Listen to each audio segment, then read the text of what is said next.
From KVUE News in Austin, you're watching Texas This Week with Ashley Goodo. Good Sunday morning. This week we saw two major court rulings on the near total ban on abortion in Texas. And tomorrow is the deadline for political candidates to file to run in 2022 ahead of the March primary election. But if the U.S. Department of Justice gets its way, there won't be a Texas primary in March. That's where we'll start with the three things you need to know in Texas politics. Today, the Justice Department has filed suit against the state of Texas for violating Section 2 of the Voting Rights Act. As the Supreme Court has observed, a core principle of our democracy is that, quote, voters should choose their representatives, not the other way around. In a lawsuit filed Monday, the Department of Justice claims Texas lawmakers illegally discriminated against minorities by drawing new political maps that give white voters more political power, asking the court to delay the primary election because of the maps. Texas's population grew by 4 million people from 2010 to 2020, and 95% of that growth came from minority populations.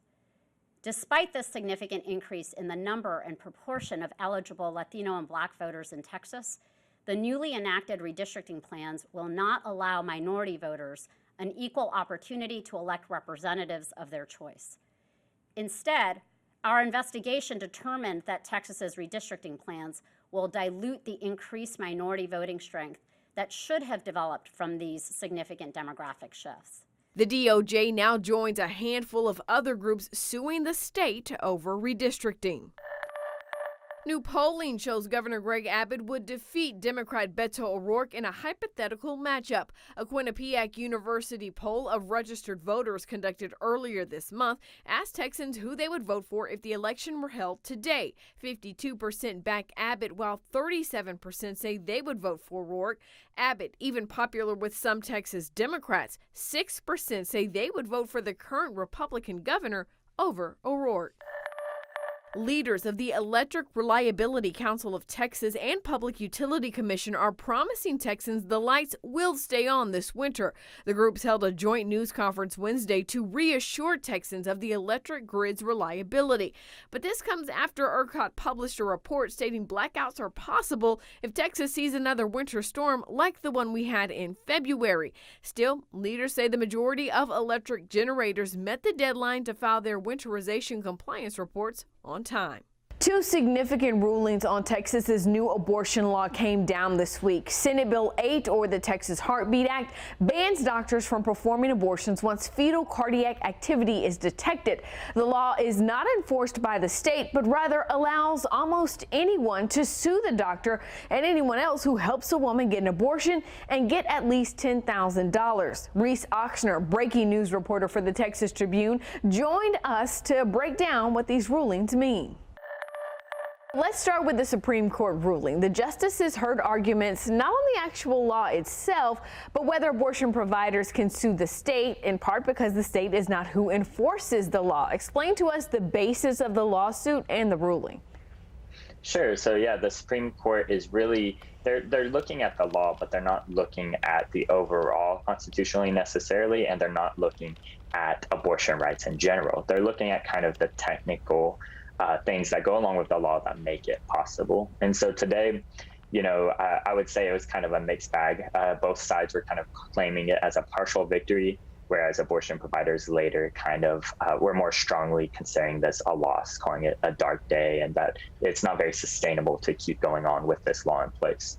So essentially, the Supreme Court left the law in effect. We were expecting to possibly see them limit the enforcement of it, because that was the biggest concern that Supreme Court justices seem to have. And that enforcement, of course, is allowing private citizens to sue under the law anyone who aids and abets an abortion for at least $10,000 of damages if won.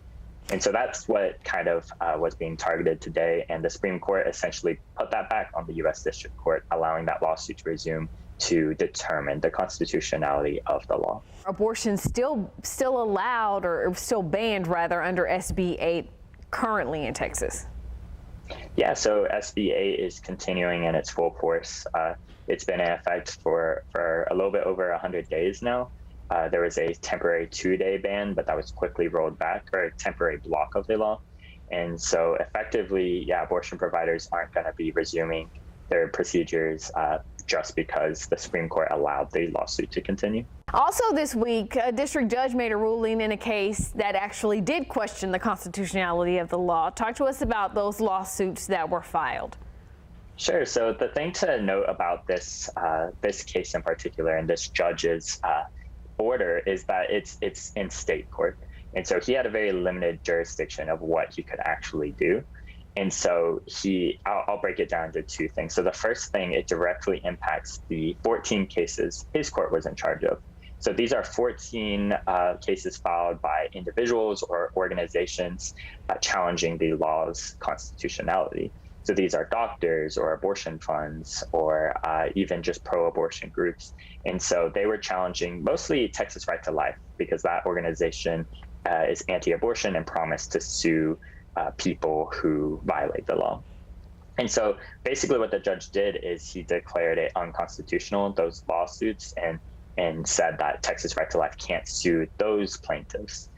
He also said the law overall is unconstitutional, but that kind of order, because it's coming from the state court and because of the type of order it was, isn't necessarily binding on a statewide basis. And so what it can be used as is as an argument in other individual lawsuits. So say an abortion provider is sued under SB 8, they can point to this as precedent and say, see, this judge declared this law unconstitutional. And that might help their case in getting the case dismissed or lawsuit dismissed. Of course, that doesn't necessarily mean they won't be put into financial burdens because they have to pay for attorney fees. And under SB 8, there's no way for those being sued under the law to recoup those legal fees. Yeah. Let's talk about some of the areas that the judge found unconstitutional under SB 8. He categorized his points in three main areas. So we're going to go through them and I want you to explain what they mean, starting with standing for uninjured persons. Sure. So that really refers to one of the more dangerous kind of parts of SB 8 that abortion providers are pointing to, which is that anyone in Texas can sue if they suspect someone aided or abetted an abortion disallowed by the law. And so you don't have to know that person whatsoever. You could have heard it through, a piece of gossip, and as long as you have credible reason to believe, you can file a lawsuit. And so that's concerning because, traditionally in a legal setting, you have to demonstrate standing. You have to demonstrate how you were injured by something, and that's why you're suing. SB 8 doesn't require that as a baseline for coming to a suit. Judge David Peoples also says the law allows punishment without due process. Explain how that plays a factor. Yeah, I think one of the kind of trademark pieces of this bill is that it threatens financial ruin to abortion providers. And so for every case won, right, they get $10,000. For a private citizen can get a $10,000, $10,000 in damages if they win the case. But there's also legal fees associated with it. If you get sued 20 times over one abortion, which technically can happen under SB 8, you're paying for all those different legal fees, you're shuttering businesses, there's a chilling effect. So essentially it allows clinics to be inundated with lawsuits with no chance of recovering those legal fees before they're even found guilty of violating the law. Finally, Judge Peoples wrote that SB 8 allows delegation of executive power to private persons. Texas's law is so novel and the mechanism that goes by is so unique because it explicitly says that the state can't enforce this law, that state officials can't, law enforcement can't. And instead, it relies on private citizens, anyone in the state, to file these lawsuits. And so essentially the argument is that they're acting as agents of the state at that point because they're the primary or only focus of enforcement that can happen. And so that's kind of the argument there, that private citizens are being deputized in that way. So tell us what's going to happen next. Yeah, we're really playing a waiting game again, like so many other times during this saga of this abortion law. It's that on the Supreme Court side, they put it back towards the U.S. District Court. This case is not a new case. Abortion providers have been suing since the summer before the law came into effect, trying to stop it before it came into effect, and then continuing to fight it after it did.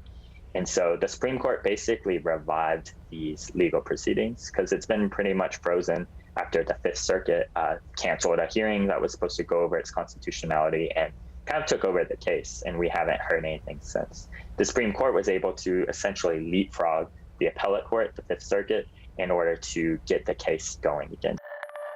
You can find the orders from both courts and more information on the rulings at KVUE.com. That's Texas This Week.